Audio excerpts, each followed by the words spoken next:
ইলাহা ইল্লাল্লাহ লা ইলাহা ইল্লাল্লাহ লা ইয়াসিন ওয়াল কুরআনিল হাকীম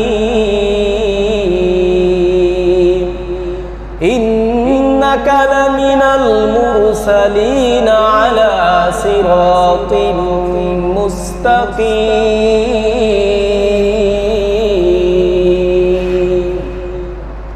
আল্লাহর রাসূল নামাজের ভিতরে দাঁড়ায়া সূরা ইয়াসিন তেলাওয়াত করতেছিল। উম্মে জামিল হাতের ভিতরে পাথর নিয়ে যখন বাইতুল্লাহর দিকে আসছে, আবু বকরকে ডাক দিয়া বলে, আবু বকর তোমার মুহাম্মদ কোথায়?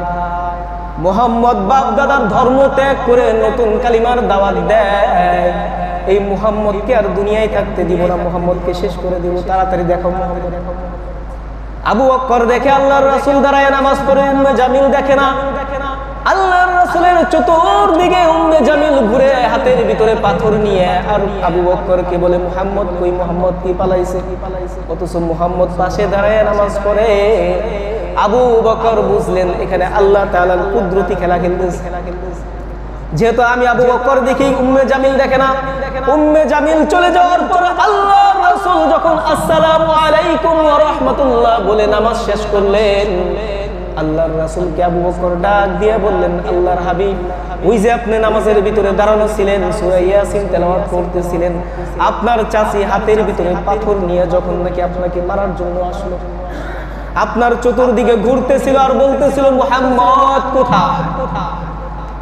মুহাম্মদ কোথায়? কিন্তু আপনাকে দেখতেছিল না, কিন্তু আপনি তো পাশেই ছিলেন। আমি আবু বকর আপনাকে দেখলাম, উম্মে জামিল দেখলো না।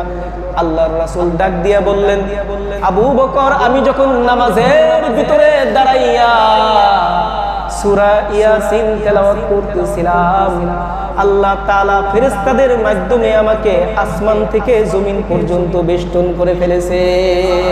আর জোরে বলেন সুবহানাল্লাহ। আল্লাহ তাআলা আসমান থেকে জমিন পর্যন্ত আমাকে ফেরেশতাদের মাধ্যমে বেষ্টন করে ফেলেছে, যার কারণে উম্মে জামিলের ওই কুফরি চোখ দিয়ে আমি মুহাম্মদকে সে দেখতে পারে না।